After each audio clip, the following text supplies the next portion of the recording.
It was my birthday just over a week ago, and these are my birthday pickups and the month of January pickups. Hey Nintendo fans and collectors, Lithium here from my channel Nintendo Collecting. The month of January was really good to me in terms of collecting and gaming. I got a lot from my friends, my wife, my family, but I also got a little bit for myself. There's a whole stack of games that I have off here to the side as well.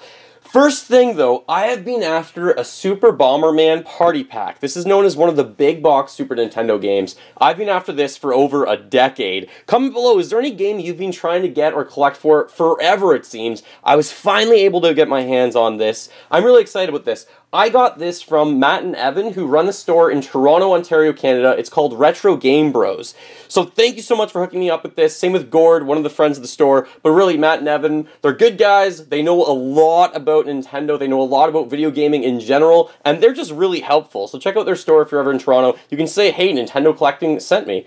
This is one of the 4 big box Super Nintendo games in North America. I know in Europe there was a lot more, but I believe there's this one, Super Bomberman Party Pack. There was Lethal Enforcers, Mario Paint, and everyone knows about Earthbound, which came with that guide with the scratch and sniff cards.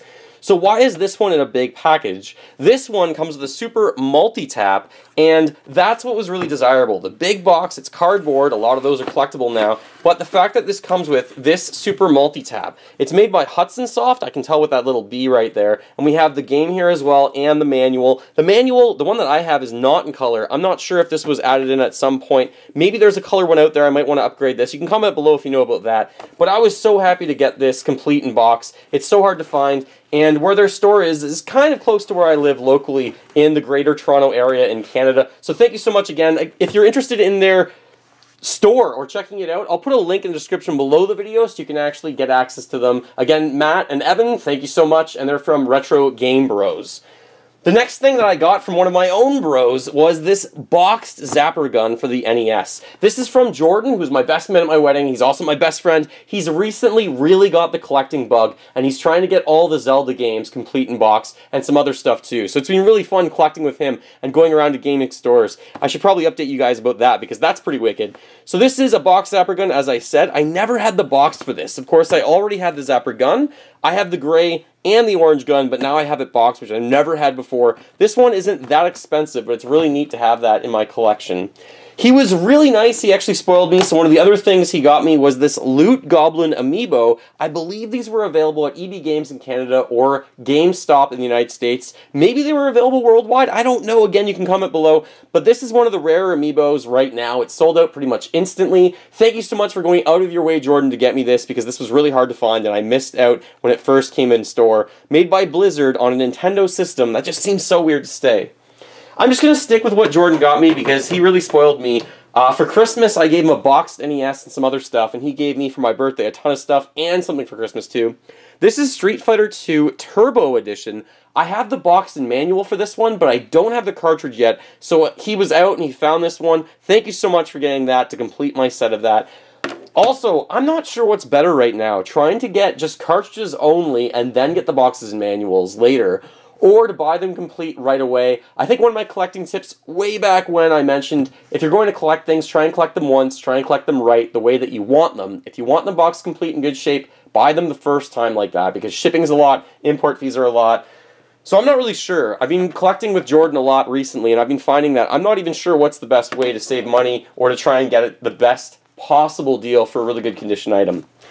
Next up, one of the big releases from Nintendo for the Switch in January was New Super Mario Bros. U Deluxe. This is a re-release of the game that came out on Wii U with new Super Luigi U added, with Nabbit, with Toadette, who turns into Super Peach for some reason when you get an item. So this game is a step forwards and a step backwards. I don't like how you can play 3-player, it's high quality, but as soon as you add that 4th player, they have to be Nabbit, or they have to be, I think, like a downgraded version of a hard character to use, in my opinion, because when you're Toadette and you turn into Super Princess Peach, it makes the game a little bit easier. So I find it odd that you can't be 4 hardcore characters trying to beat this. Someone has to kind of get the short end of the stick, or the cool end of the stick if you want to be Toadette, turning into Princess Peach. And that's not a spoiler, it's right on the game box, by the way.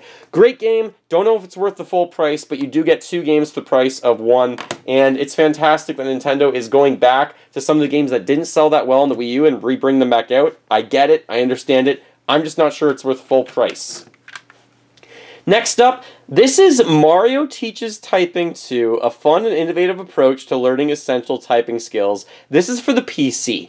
Game Haven, another local shop, they basically said, like, hey, we got this in, you might be the right buyer for this. I couldn't say no, but you know what this means now. I need to find a computer that can run this properly, and I need to find Mario Teaches Typing 1. I can't just have the sequel. Normally I don't pick up PC games, but this was $10, so I thought I could get it, and that just makes me laugh, and I would love to be a better typer, even though I type probably over 60 words a minute anyways.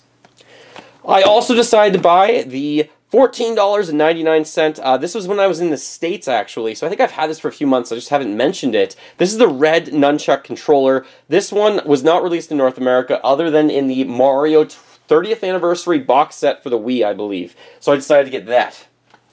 These games I've been after for a while. This is Kirby Nightmare in Dreamland. This box is not mint shaped, but I'm really happy to have this complete. This is only for the Game Boy Advance. The Kirby series is a series I want to go back and try and collect all of them and play through them. I love Kirby's Dream Land 3, Crystal Shards on the N64. There's some other games in the series that I've appreciated, but I don't have all of them, so I do want to go after all of them and try and complete that set, because that would be really neat. I love Kirby games. They're a little bit simplistic, but they're really fun, and I love the art in them, too.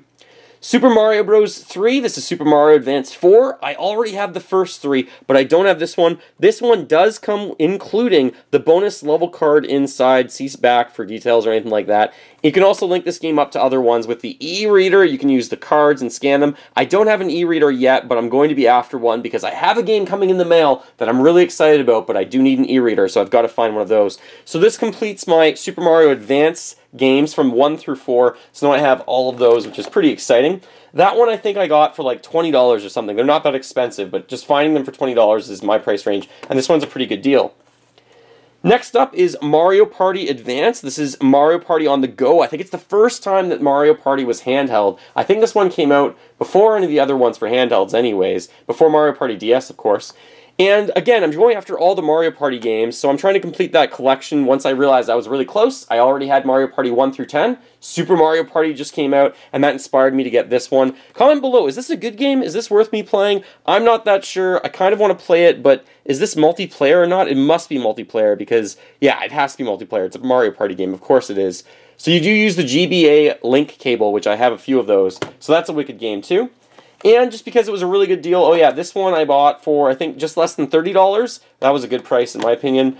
And Bomberman, I believe I bought for $20 or $15. It was from the same seller on eBay, so I was able to pick these up and have them shipped together. This is part of the classic NES series, because I have been playing Bomberman. By the way, Super Bomberman, great game. I actually should make a whole video about it, but I did play that 4-player with my wife and my 2 good friends, and it was a lot of fun. I gotta make a video about it, probably, just the setup and everything. Let's just stick with the games for a moment. I'll keep a special piece for the end of the video.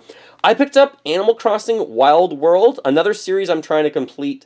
I like the Animal Crossing games except for Amiibo Festival on the Wii U. Wow, man, that was brutal. But this game series, I already had this game, and I sold away a bunch of my DS games because I was trying to stay focused on home console gaming, and games that were only exclusively played on home consoles. So I sold off a lot of the DS games that I bought a collection of, and I've been rebuying them. So that includes Animal Crossing Wild World. I think I got that for like $10 or something like that. Final Fantasy, this is 12. Revenant Wings is what it's called. I've never played this before. I know it's kind of a spin-off, but I believe it's a pretty good game, and I want to get into that Final Fantasy series, especially because Final Fantasy is coming out on the Switch. Final Fantasy 3, is this 3 or is this 6? I'm not actually sure, because I know on the Super Nintendo, 3 was actually 6, and I think that's what this one is, but I'm confusing myself. Maybe 3 is actually 3, and I'm just completely confused. If you know, you can comment below so I know to play that one or not. I'll play it either way, actually. And Scribblenauts, this one was like $5. I think Final Fantasies were both like $10 as well. So I picked up Scribblenauts, great little game, a lot of fun in quick bursts. And Grand Theft Auto Chinatown Wars, another game I used to have on the DS, and I'm picking it back up again because I sold it off for some reason. This game is ridiculous, the fact that Grand Theft Auto came out again on a Nintendo console, which is pretty cool. Moving on to home console games again, I did have that new Super Mario Bros. Deluxe, or U Deluxe. So the GameCube is next.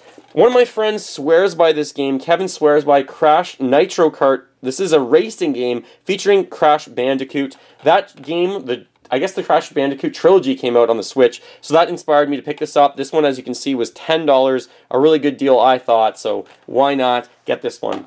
The prices, by the way, are in Canadian dollars, so in American dollars there would be a bit of a better deal. This is Harvest Moon, Another Wonderful Life. I don't think this one includes the manual, but the price was right for this game. I think this one was $7, and that's a really good price for one of the Harvest Moon games. Interestingly enough, Natsume does not make the Harvest Moon games anymore. I don't like the Harvest Moon games anymore on the Switch. They took a big turn. They're not as good anymore because the company that originally made the Harvest Moon series doesn't make it anymore, and that's sad. They make other series, but they don't make that series anymore. Next up, I got from a garage sale, this is Castle of, I can't even pronounce this, Shikigami 3. Castle of Shikigami 3. I have not played this. It's an Arxis game. It's usually worth quite a bit of money, and honestly, that's the only reason why I picked this up. I'm not sure if I'll be playing this, but if I do, you can comment below and let me know if this is good or not. Sometimes I collect a game just because I know it's valuable or it's rare, and that was one of these cases. If I don't like the game, I can always trade it, or I can just keep it in my collection and say, hey, I've got it. It's worth a lot of money, but that's what collectors do sometimes. I'd rather play the games. The last game in this, I guess, pickups video is Rock Band. This one I got for $2. I got it exclusively because my Rock Band disc stopped working. I love playing the Rock Band games. 1 and 2 were my personal favorites, but 2 is the best, so that's why I got this for $2. I still play this game to this day. It's a lot of fun. I don't care what people say. If you're having fun while playing a game, why not? And the very last item, this is an item that's pretty cool. This is from my cousins. So it's actually from my aunt. I want to thank her, but it's from my cousins when they were growing up. This is Donkey Kong 2, an original Game & Watch. This thing is ancient. It's really old. It's from 1983, several years before I was born. And this thing looks like it's a little bit beat up, but it's really cool to have this at all. I'll try and open this up just to show you what these screens look like. It looks like the screen might be damaged or broken and things are bled into it, but I can't tell with actually turning this on. The jump button, the original D-pad all the way back to 1983. That is crazy that this is so old. I do want to start getting these at some point, but I'm trying to stay with home consoles as much as possible. Finish off all the boxed home consoles, then go after some of the handhelds, the Game & Watch included at some point. Alright, so this is all of my pickups from the month of January. There's quite a bit here. It's like 15 to 20 games, a really cool Zapper gun, a rare Amiibo, a nunchuck, a boxed game that I've been after forever from Retro Game Bros. Again, their store is in the link below the video if you want to check it out in the description. A Mario Teaches Typing game, a Game & Watch, Kirby, Nightmare in Dreamland, Mario Party Advance, some great titles in here. Let me know what your favorite is. My personal favorite this pickups video is Super Bomberman Party Pack, of course. Been after that for so long, so excited about picking that up. Thank you so much for watching. Feel free to fill that like bucket. Follow me on all the social media links in the description below the video. And remember, as always, go collect them all and keep smiling while gaming. Thanks for watching, everyone, and comment below what was your favorite pickup from this video.